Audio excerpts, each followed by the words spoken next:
Hey, may gabi.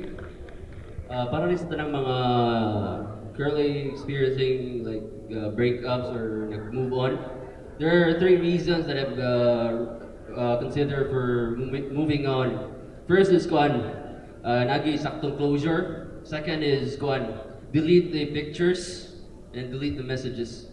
So this is a song I wrote 2 years ago for a 6-year relationship. So move on. Pakpak naman sa diya kamay.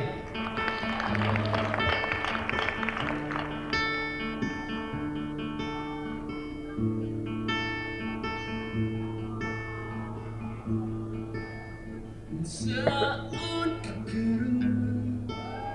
Paglibot-libot, hindi man kasunahuna ko. Gitawat ka na akong kapahiyasan, huot lang niya akong duhan.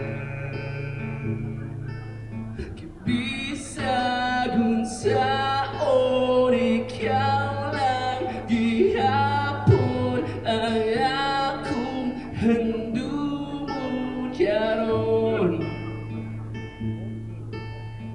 Buntag utuhapon ikaw rin pangitaon o di na ko ani maka-move on.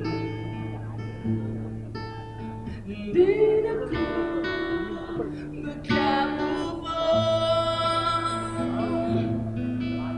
Hindi na ko maka-move on.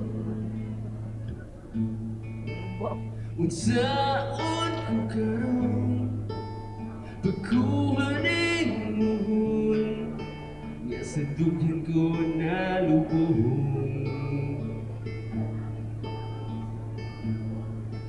Kung imuhang ngalan ang nakabutan, di na yun ni matangtang.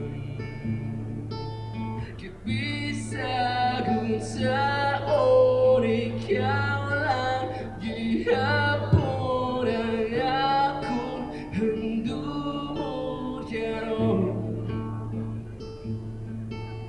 Buntag utuhapon ikaw rin pangitaon o di na ko ani maka-move on. Hindi na ko maka-move on. Come on. Hindi na ko maka-move on.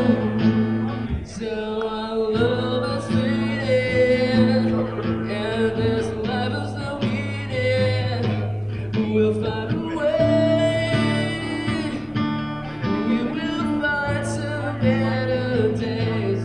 Kung ang ibon pictures, then ang ibon messages, didiliton.